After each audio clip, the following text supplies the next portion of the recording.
అధికారం, సమ్మతి ఈ రెండిటి మధ్య ఉన్న ఆ సన్నని గీత గురించి ఎప్పుడైనా ఆలోచించారా? భారతీయ న్యాయ సంహితలోని సెక్షన్ 68 సరిగ్గా ఆ సంక్లిష్టమైన విషయాన్నే చర్చిస్తుంది. వినడానికి ఏదో నంబర్లా ఉన్నా ఇది కేవలమొక చట్టం కాదు. అధికారం, నమ్మకం, వాటిని దుర్వినియోగం చేస్తే ఎదురయ్యే తీవ్రమైన పరిణామాల గురించి మనకు తెలియచేస్తుంది. ఈ ప్రశ్న చాలామందిని కన్ఫ్యూజ్ చేస్తుంది. ఇది రేప్ కానప్పుడు 5 సంవత్సరాల కఠిన కారాగార శిక్ష ఎందుకు? అస్సలు కథ ఇక్కడే మొదలవుతుంది. ఈ ప్రశ్నకు సమాధానమే ఈ చట్టం యొక్క అస్సలు ఉద్దేశం అన్నమాట. పదండి దాన్ని విడమర్చి చూద్దాం. సరే, ముందుగా ఒక క్లారిటీ తెచ్చుకుందాం. మనం మాట్లాడుకుంటున్న ఈ సెక్షన్ 68 కింద వచ్చే నేరం చట్టం ప్రకారం రేప్ కాదు. కానీ దాని తీవ్రత మాత్రం ఏమాత్రం తక్కువ కాదు. ఎందుకంటే ఇది చాలా భిన్నమైన, ఇంకా చెప్పాలంటే చాలా సూక్ష్మమైన నేరానికి సంబంధించింది. సాధారణంగా రేప్ కేసులంటే మనకు గుర్తొచ్చేదేంటి? శారీరక బలప్రయోగం లేదా స్పష్టమైన సమ్మతి లేకపోవడం. కరెక్టే కదా? కానీ సెక్షన్ 68 కథ వేరు. ఇది కండబలానికి సంబంధించింది కాదు, పదవీ బలానికి సంబంధించింది. ఇక్కడ అధికారాన్నే ఒక ఆయుధంగా వాడతారన్నమాట. అంటే ఈ చట్టం యొక్క ఫోకస్ శారీరక హింసను శిక్షించడం మీద లేదు. అసలు ఆ అధికార అసమానత ఎలా ఏర్పడింది, దాన్ని ఎలా వాడుకున్నారు అనే దానిమీదే ఉంది. ఒక వ్యక్తి తన హోదాను అడ్డుపెట్టుకుని ఇంకొకరిని ఎలా లొంగదీసుకోగలడో ఆ పవరే ఇక్కడ విలననమాట. ఈ మొత్తం చట్టం ఒకే ఒక పదం చుట్టూ తిరుగుతోంది, అదే అధికారంలో ఉన్న వ్యక్తి. ఎందుకంటే ఇది ఎవరి మధ్య పడితే వారి మధ్య జరిగే నేరం కాదు. సమాజంలో కొంతమందికి వాళ్ల పదవి వల్ల, వాళ్ల వృత్తి వల్ల ఒక ప్రత్యేకమైన అధికారం, హోదా, నమ్మకముంటాయి కదా. ఆ నమ్మకాన్ని, ఆ అధికారాన్ని దుర్వినియోగం చేసినప్పుడు మాత్రమే ఈ సెక్షన్ రంగంలోకొస్తుంది.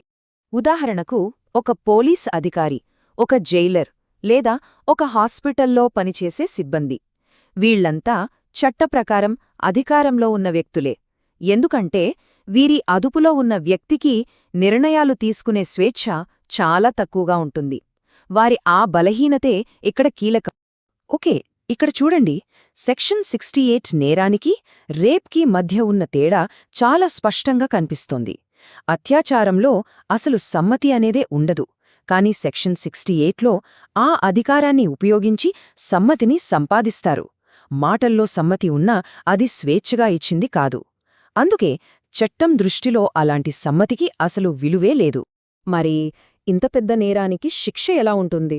తక్కువలో తక్కువ 5 ఏళ్లు, గరిష్టంగా 10 ఏళ్ల కఠిన కారాగార శిక్ష, అది జరిమానాతో సహా. అధికారాన్ని, నమ్మకాన్ని అడ్డం పెట్టుకుని తప్పు చేస్తే ఎంత సీరియస్గా పరిగణిస్తారో ఈ శిక్ష చూస్తే అర్థమవుతుంది. ఇది కేవలం ఒక వ్యక్తికి వ్యతిరేకంగా జరిగిన నేరం కాదు, మొత్తం వ్యవస్థపై నమ్మకానికి చేసిన ద్రోహం లాంటిది. అయితే ఒక నాణ్యానికి 2 వైపులు ఉన్నట్టు ఇంత పవర్ఫుల్ చట్టానికి ఇంకో కోణం కూడా ఉంటుంది. అదే దుర్వినియోగం. దీన్ని తప్పుడు కేసుల కోసం వాడే అవకాశముందా? ఒకవేళ అలా జరిగితే దాని పర్యవసానాలు ఎంత భయంకరంగా ఉంటాయి? ఈ యాంగిల్ కూడా మనం తప్పకుండా చూడాలి. దురదృష్టవశాత్తు కొన్నిసార్లు ఇలాంటి బలమైన చట్టాల్ని న్యాయం కోసం కాకుండా వ్యక్తిగత పగ తీర్చుకోవడానికి, ఆఫీస్ రాజకీయాల్లో ప్రత్యర్థుల్ని దెబ్బతీయడానికి లేదా బంధాల్లో ఉన్నప్పుడు బ్లాక్మెయిల్ చేయడానికి ఒక ఆయుధంగా వాడుకునే ప్రమాదముంది. ఇది చట్టం యొక్క అసలు ఉద్దేశ్యాన్నే దెబ్బతీస్తుంది కదా. అందుకే అధికార హోదాల్లో ఉన్నవాళ్లు కొన్ని విషయాల్లో చాలా జాగ్రత్తగా ఉండాలి.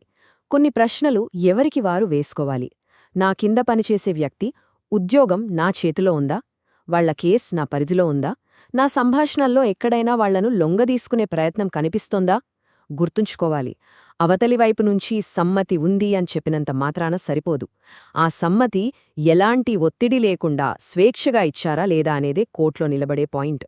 మరొకవేళ ఎవరైనా ఇలాంటి సెక్షన్ కింద తప్పుడు ఆరోపణలెదుర్కొంటే అప్పుడు వాళ్ల పరిస్థితి ఏంటి? తమను తాము ఎలా కాపాడుకోవాలి? ఎలాంటి చర్యలు వెంటనే తీసుకోవాలి? ఆ డిఫెన్స్ ప్లాన్ ఏంటో ఇప్పుడు చూద్దాం. ఇలాంటి తప్పుడు ఆరోపణలు వచ్చినప్పుడు ఎమోషనల్గా రియాక్ట్ అవ్వడం చాలా ప్రమాదం. ఫస్ట్ చేయాల్సిన పని అన్ని రకాల కమ్యూనికేషన్ ఆపేయడం.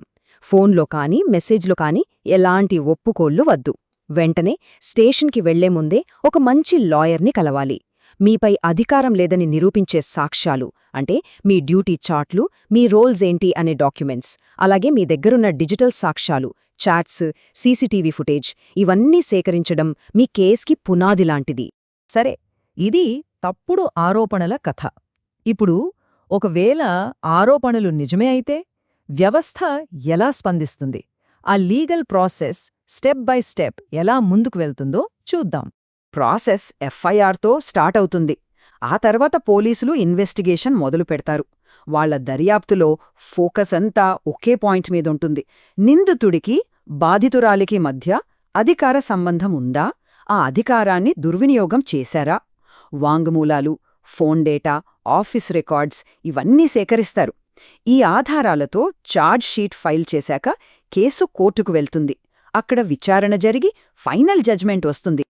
చివరిగా అసలు ఈ చట్టం మూలాలెక్కడున్నాయి, దీని వెనుక ఉన్న రాజ్యాంగబద్ధమైన ఆధారమేంటి, ఆ ఫండమెంటల్స్ ఏంటో అర్థం చేసుకుంటే ఈ చట్ట యొక్క ప్రాముఖ్యత మనకింకా బాగా తెలుస్తుంది.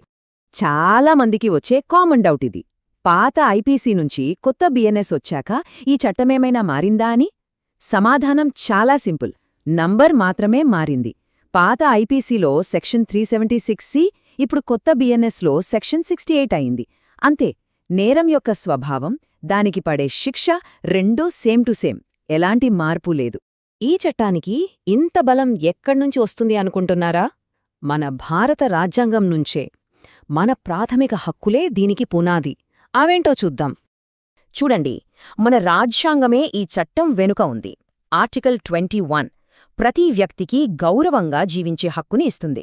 ఆర్టికల్ 14 సమాజంలో అధికార అసమానతలను సరిదిద్ది అందరూ సమానమే అని చెబుతుంది. ఇక ఆర్టికల్ 15 దోపిడీ నుండి మహిళలను కాపాడటానికి ప్రత్యేక చట్టాలు చేయొచ్చు అని ప్రభుత్వానికి అధికారమిస్తుంది. ఈ 3 ఆర్టికల్స్ కలిసి సెక్షన్ 68కి ఒక రాజ్యాంగబద్ధమైన కవచంలా నిలుస్తాయి. చివరిగా మనం గుర్తుంచుకోవాల్సింది ఒక్కటే. అధికారమనేది ఒక లైసెన్స్ కాదు, అదొక బాధ్యత. ఆ అధికారాన్ని ఎప్పుడైతే ఒకరి బలహీనతను వాడుకోవడానికి ఉపయోగిస్తారో అప్పుడు కేవలం వాళ్ల జీవితమే కాదు, మీ జీవితం కూడా నాశనమవుతుంది. ఎందుకంటే అంతిమంగా అధికారాన్ని కాదు, మనుషుల్ని గౌరవించాలి. ఇదే సెక్షన్ 68 మనందరికీ నేర్పుతున్న అసలు పాఠం.